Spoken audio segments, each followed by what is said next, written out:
ये कहानी है दुनिया की सबसे रहस्यमयी और रूह कंपा देने वाली हवाई दुर्घटनाओं में से एक की, जो आज भी वैज्ञानिकों और खोजियों के लिए एक अनसुलझी पहेली है।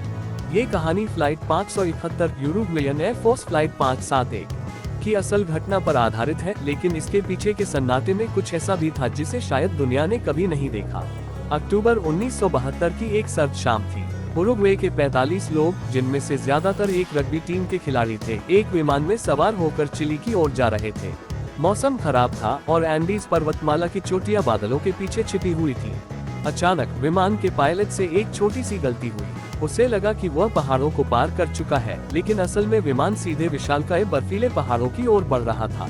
अगले ही पल एक जोरदार धमाका हुआ। विमान का एक पंख पहाड़ की चोटी से टकराकर कट गया।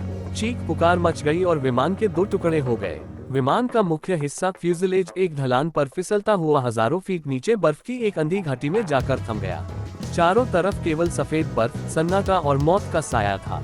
दुर्घटना में कई लोग तुरंत मारे गए, लेकिन जो बचे थे उनके लिए असली नरक अब शुरू होने वाला था। समुद्र तल से 11,000 फीट की ऊंचाई पर तापमान 0 से 40 डिग्री नीचे था। उनके पास न खाना था, न गर्म कपड़े और न ही बाहर की दुनिया से संपर्क करने का कोई जरिया। शुरुआती कुछ दिनों तक उन्होंने रेडियो पर सुना कि उन्हें ढूंढने की कोशिशें जारी हैं, लेकिन 10वें दिन रेडियो पर एक ऐसी आवाज आई जिसने उनकी रूह सुखा दी। सर्च ऑपरेशन बंद कर दिया गया था। दुनिया ने उन्हें मृत मान लिया था। अब वे अकेले थे उन ऊंचे पहाड़ों के बीच जहां जिंदगी का नामो निशान नहीं था। दिन बीतते गए और भूख ने उन पर हमला कर दिया। जब खाने की सारी चीजें खत्म हो गईं, तो उन लोगों को एक ऐसा फैसला लेना पड़ा जो आज भी लोगों की रातों की नींद उड़ा देता है। जिंदा रहने के लिए उन्होंने अपने ही मृत साथियों के शरीरों को खाना शुरू किया। लेकिन यहाँ से कहानी में एक अजीब मोड़ आता है। बचे हुए लोगों में से एक ने बाद में बताया कि उस घाटी में वे अकेले नहीं थे। रात के सन्नाटे में जब हवा की साए साए रुकती थी, तो उन्हें दूर बर्फ पर चलने के भारी कदमों की आहट सुनाई देती थी।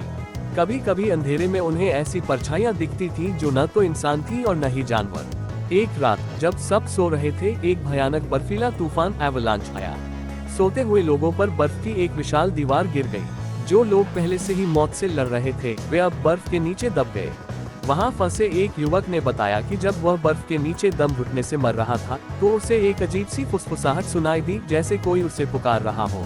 करीब 72 दिनों तक उस बर्फीले नरक में रहने के बाद 2 युवकों ने अपनी बची कुची ताकत जुटाई और बिना किसी मैप के ऊंचे पहाड़ों को पार करने का फैसला किया। वे 10 दिनों तक बर्फीली चोटियों पर रेंगते रहे। मौत उनके पीछे पीछे चल रही थी। आखिरकार उन्हें एक चरवाहा मिला और दुनिया को पता चला कि एंडिस के मुर्दे जिंदा हैं। जब रेस्क्यू टीम वहां पहुंची, तो नजारा देखकर उनकी आंखें फटी की फटी रह गईं। विमान का मलबा अब एक कब्रिस्तान बन चुका था, लेकिन सबसे अजीब बात यह थी कि जांच के दौरान कुछ ऐसे पैरों के निशान मिले जो किसी भी इंसान के नहीं हो सकते थे। वे निशान विमान के मलबे के चारों ओर एक घेरा बना रहे थे, जैसे कोई चीज उन लाशों और जिंदा बचे लोगों की निगरानी कर रही थी। आज भी जब लोग उस जगह की बात करते हैं, तो दिल दहल जाता है। वह क्रैश केवल एक दुर्घटना नहीं थी, बल्कि इंसानी इच्छाशक्ति और प्रकृति के बीच का एक खौफनाक मुकाबला था। क्या उन पहाड़ों में वाकई कोई पुरानी शक्ति थी जो उन लोगों को देख रही थी, या फिर भूख और ठंड ने उनके दिमाग में भ्रम पैदा कर दिया था? वह घाटी आज भी वही है, जहां आज भी उन 29 लोगों की आत्माएं और विमान का मलबा बर्फ की चादर के नीचे दबा हुआ है।